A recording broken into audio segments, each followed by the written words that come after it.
प्यारे दोस्तों, अब हम टाइप 6 देखने जा रहे हैं। ठीक है, इसके अंतर्गत थोड़ा सा ये जटिल लेकिन बहुत आसान।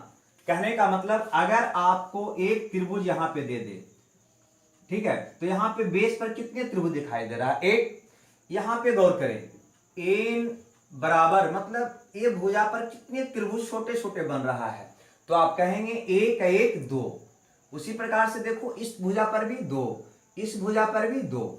यहां पे देखा जाए, यहां पे एक भुजा पर कितने त्रिभुज का निर्माण हो रहा है? तो एक त्रिभुज, दो त्रिभुज, तीन त्रिभुज, एक एक एक, कितना त्रिभुज? तीन त्रिभुज।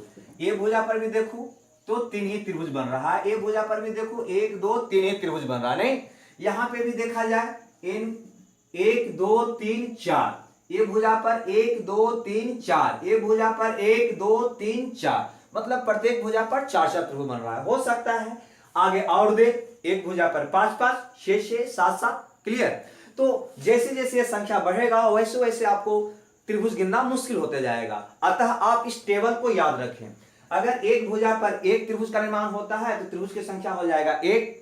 एक भुजा पर दो त्रिभुज का निर्माण होता है तो टोटल त्रिभुज बनेगा पांच। एक भुजा पर तीन तीन त्रिभुज का निर्माण हो रहा है तो टोटल त्रिभुज बनेगा 13। उसी प्रकार से एक भुजा पर चार त्रिभुज बनता है तो टोटल त्रिभुज बनेगा 27।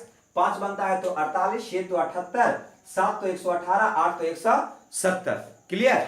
अब इस टेबल में कम से कम आप 5 तक याद कर लेंगे। एग्जाम में अक्सर 5 तक देखा गया है, क्वेश्चन आता है। ठीक है, ये प्रीवियस ईयर में क्वेश्चन आ चुका है। कहने का मतलब है, इसको निकालने के लिए करना क्या है, तो एक भुजा पर कितने त्रिभुज का निर्माण हो, इसको पहले गिन लें। तो एक एक दो त्रिभुज बन रहा है, अतः कुल त्रिभुज यहां पे बनेगा, कुल ट्रायंगल बनेगा।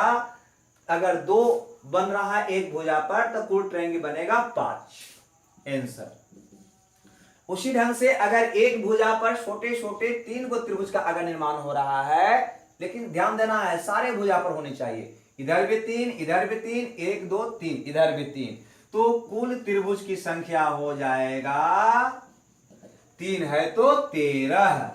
उसी ढंग से यहां पे गौर करिए, एक भुजा पर एक एक एक एक, एक दो तीन चार त्रिभुज का निर्माण हो रहा है। इस पर भी एक एक एक एक एक, चार, इधर भी एक एक एक एक, चार। अतः यहां पे कुल त्रिभुज की संख्या हो जाएगा, चार है तो 27। इसी ढंग से अगर पांच त्रिभुज एक भुजा पर बनेगा तो टोटल त्रिभुज की संख्या हो जाएगा 48। छह रहेगा तो 78। आगे इसी ढंग से। तो कम से कम आपको हम सलाह देना चाहेंगे कि 5 तक ये टेबल याद कर लेंगे। ठीक है, ऐसे इसका एक फॉर्मूला भी है निकालने का, लेकिन वो और जटिल होगा, याद रखना होगा। ये 5 अंक हम समझते हैं कि आप आसानी से याद रख